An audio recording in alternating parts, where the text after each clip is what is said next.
Ph.D. student in clinical psychology at Howard University.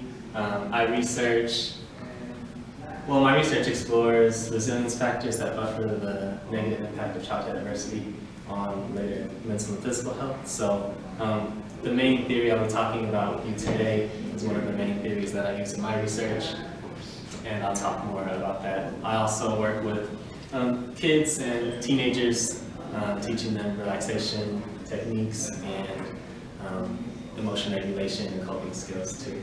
I'm also a singer-songwriter and musician. I'm from Los Angeles, but I've lived here for the past 8 years, from undergrad at Howard and now grad school at Howard. Yeah, I've been performing around in the area. This is the basic overview. I want to tell you guys about some studies that have been done looking at the effects of music on the body, emotions, the brain, and then also walk you through a theory that we use to kind of understand what's happening in the body when we are doing deep breathing, when we're singing, and when we're listening to music. And then also just when we're engaging with other people as well. And that theory is called Polyvagal theory. So I'm going to give you on the front end some science, but then we're going to get into some experiential exercises too. Okay, so yeah, we'll go ahead and hop right in. So these are just some select studies that have been done on music. So does anyone listen to music to calm down and relax? Yes. Yeah. Yeah. So interestingly, there have been some studies that have essentially supported just participants rated that by listening to relaxing music, they did in fact feel more calm afterwards. So if you guys were in that study, then what you just reported would support that. So there's also been studies that have found calming music, reducing the stress hormone in the body, cortisol, as well. And there have also been studies that have found that music to relieve a negative mood as well.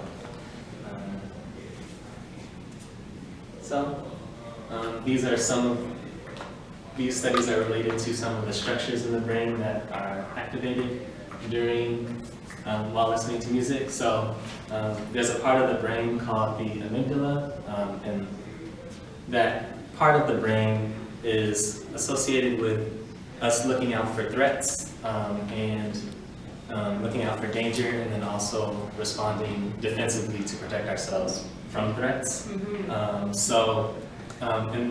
In some of these studies, they were interesting. They played scary music, and people without amygdala impairment, they rated that the music scared them essentially, which is what we would expect. But the people with the amygdala impairment, they did not rate the music to be scary. So because the amygdala was impaired, they weren't able to sense the fear and danger from the music. Yeah. Wow. Yeah. That's true actually, because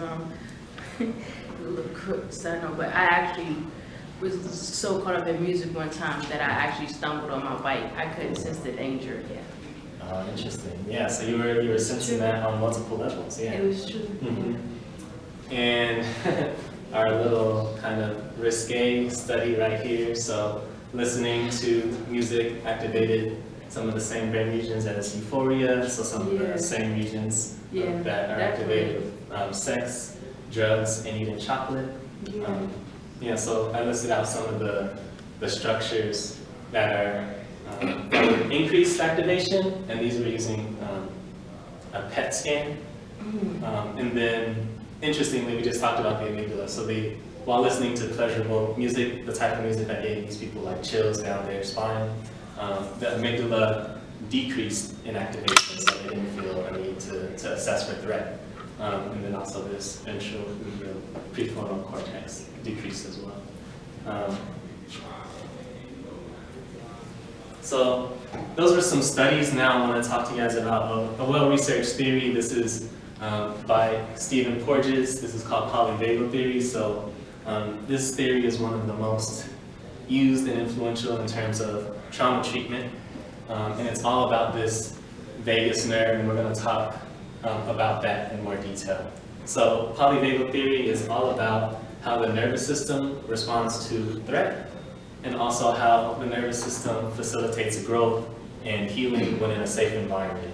So you see we have our fight or flight, and then that was my friend's party that we were just having a good time at. So we'll talk a little more about that. So polyvagal theory, it's about, at the root of it is the vagus nerve, so I'm going to talk to you about that. And again, the vagus nerve plays a role in responding to threat and facilitating growth. So the brain has 12 different cranial nerves, and the vagus nerve is the 10th of those. So it is involved with the regulation of digestion here, and this is considered the old vagus. So as you can see, this yellow part ending on the intestines and the stomach. So interestingly, when people tell you to trust your gut, this is a physiological explanation for that, because essentially your body is actually sensing threat in the environment and always assessing how safe you are. So these nerve fibers are actually sending messages up to your brain. So when you trust your gut, there's, that's actually there's an anatomy, physiological structures to that. Polyvagal theory talks about these higher ones being adaptively, or mammals evolved to adapt and develop these. So these are related to the lungs, and we'll talk about that with deep breathing, and also the heart. And then are there musicians in here? Any musicians? Yeah, me. Okay. Oh, okay. What do you guys play? Percussion. Oh, All percussion. kind of percussion. You said percussion? Drums, yeah. Oh, drums and different percussion. drums from Africa. Oh, sweet. And what about you guys? Yeah. I play piano. Oh, sweet. Okay. Piano. Yeah. Guitar and sing. Oh, guitar and sing. Okay, sweet.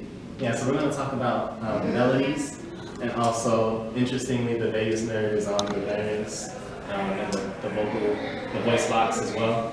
So we're going to talk about those things. So.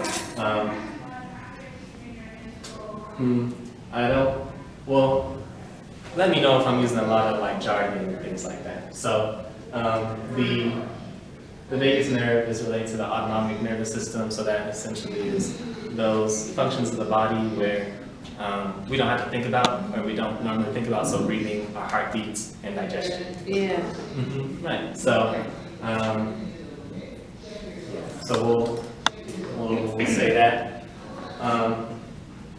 So that's the vagus nerve, and we're going to talk about there's 3 main vagal responses. So 3 different ways that the vagus nerve is activated or decreases activation, and how that responds in the body, or how the body responds to that. So we're going to start off with the social engagement system. So essentially, that is our goal. During the social engagement system, we do not assess any threat to be in our environment. Everything is calm. We can relax, take our jackets off. We're cool. And in the social engagement system, in this calm state, we're able to interact with others in a safe way. And then in this system is when healing and growth and resilience occurs. So during this social engagement system. So when we think about us as musicians, and we're in a jam session, we're all connected and we are feeling the vibe. And also with jam sessions, we are listening to what each member is doing. We're looking at the band leader for signals as well. So we're all engaged and safe, and we're feeling connected. The social engagement system is also associated with healthy activities, smiling, because and smiling is essentially a gesture that we're feeling safe right now. And sports as well, looking at our teammates' face, facial gestures to see, to interact and work together. Meditation activates the social engagement system, and we're going to talk about singing and wind instruments. So now we have our cavemen right here. You know, so who's heard of fight or flight before? The response? Yeah. Okay, so what's your guys' understanding of fight or flight response? Usually if you get afraid of something, you either or like stay there and fight, or you'll just run away from it or try to avoid it. Right. Yeah, so exactly. So when we sense a threat in the environment, then we have less vagus nerve activation, and then our sympathetic nervous system, that's the nervous part of the nervous system that energizes us to either fight the threat or run away from it. So, so that is known as the mobilization response. And then when we have something that really very strongly startles us and scares us, where we just have this freeze response where we essentially would pass out, feel paralyzed, or even just avoid essentially avoid whatever the stimulus is. So these are the three different levels. I want to, and each of them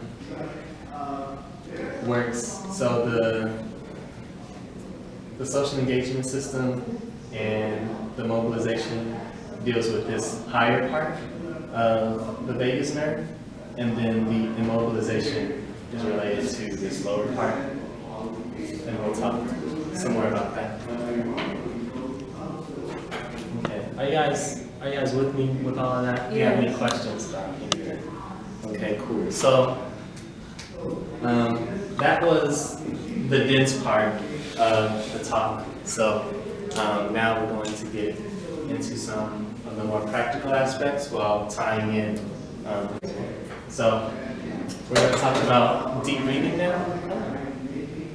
So deep breathing activates our vagus nerve. So by doing deep breathing, we're activating the parasympathetic nervous system, and that.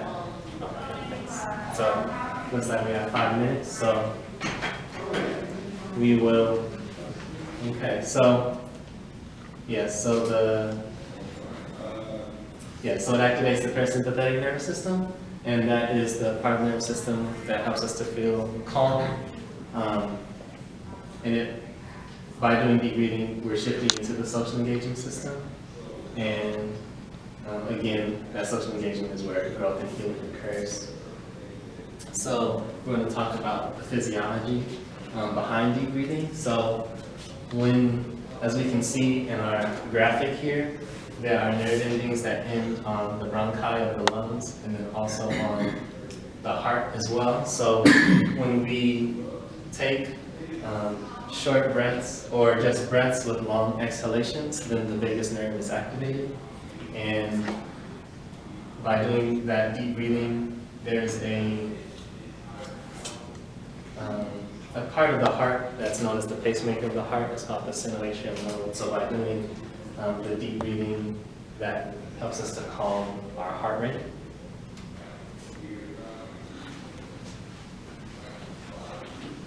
And again, engage the social engagement. So right now we're going to do a deep breathing exercise. Okay. So to do this, we are going to just sit comfortably in our chairs. And if you feel comfortable, you can close your eyes or you can keep them open. You will notice how your hands rest in your lap.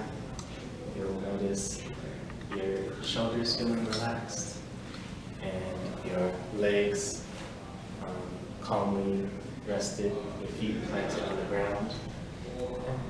So now I want you to take your left hand and place it on your stomach, and your right hand and place it on your chest.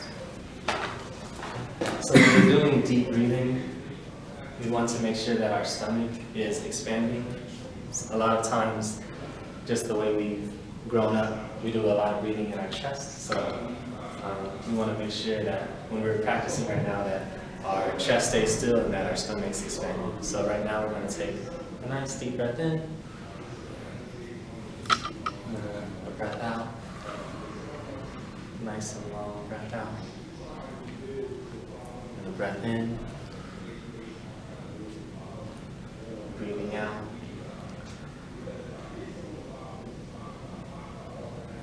As we're breathing in, we're noticing our stomach expanding. Breathing out, we notice our stomach getting smaller. Breathing in, focusing on our stomach. And out, as our stomach gets smaller. Now as we breathe in, we're noticing the air going into our lungs, filling up our stomach. And we notice the air coming out as we take our exhale out. Now as we breathe in, we're thinking of a place that we feel warm and safe and happy. As we're breathing out, we're thinking about the sounds we hear in our safe space. As we breathe in, we're noticing the sights along with the sounds we hear in our safe space. We're breathing out, and we're thinking of what we smell as well. We're breathing in, thinking I am ready. We breathe out, feeling I am safe. We're going to do one more nice deep breath. And our last long exhale out now. How are we feeling after that? Have you guys feel more calm after our exercise? Yeah. Have you done deep breathing before? Yeah. Without the visualization, that was good. Visualization. So yeah, we talked about kind of the vagus nerve activating our parasympathetic nervous system when we're doing deep breathing. How does all this relate to music and singing? This is kind of why a big reason why you're here. What's the metal ear got to do with it? That's my dad joke for the presentation here. And so, according to polyvagal theory, when reptiles evolved to mammals, our jawbone, the middle ear bones detached from our jawbone, so that enabled us to hear higher frequency or higher bandwidth frequencies. So, and specifically frequencies associated with the human voice as well.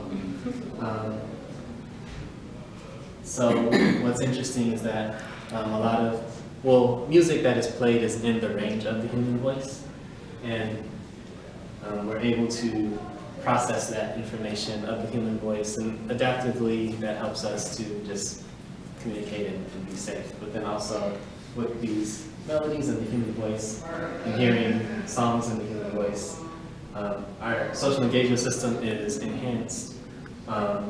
When we hear these melodies, our facial muscles are activated. The vagus is also connected to facial muscles. And then the parasympathetic nervous system is activated as well through a series of networks. So when we do deep breathing and we take our long exhales, singing is nothing but taking a breath in and doing long exhales. So it essentially mimics that effect. And we talked about the vagus ending on the lungs and the heart, and then also on the voice box as well. So when we're feeling emotional and we get choked up, like we feel our throat closing up, that's the vagus nerve reacting to that emotion. And then also when we hear emotion coming through in a song, in the voice of a song, then that is also contributing to the vagus nerve contributing to that. I guess another point that I thought was, as musicians, when we're on stage and we're performing and we're looking back at a crowd that's engaged with us and calm and we feel warm, we're feeling safe in that environment, and our social engagement system is further activated along with all of the melodies and being with our band members.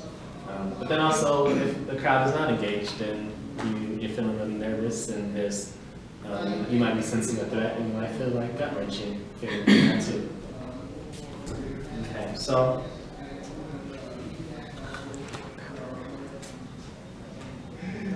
we have a sing along. Our session ends in about 2 minutes, so I'll go ahead and I'll play something. So if you feel comfortable to sing along, sing along. Or if you want to just kind of meditate on the words, then we'll do that. Come on in.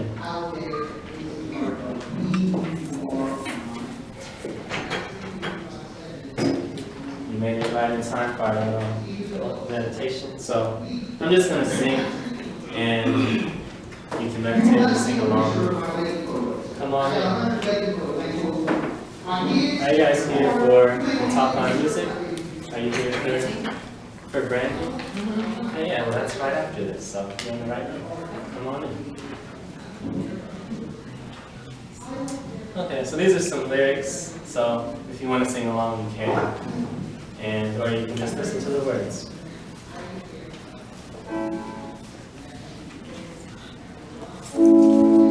Where I'm going,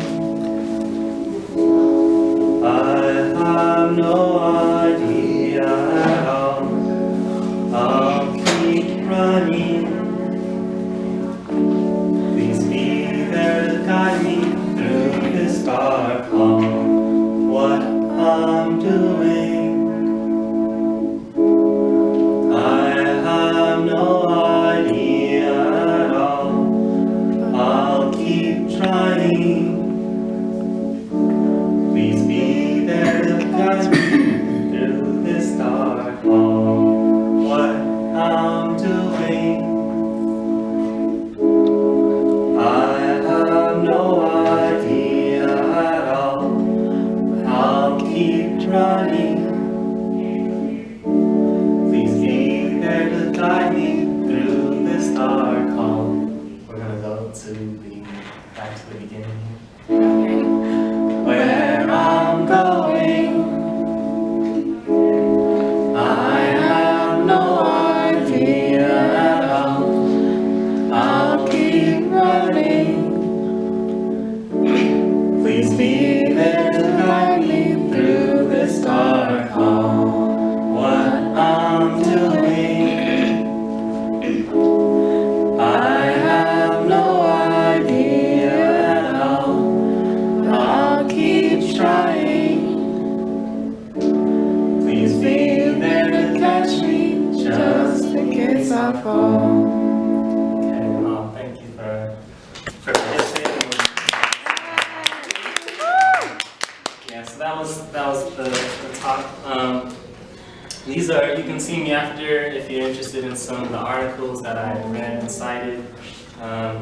And special thanks to these people, DC Music Summit, Jackson Brown, my research lab, and all of you for listening and being engaged. So Awesome.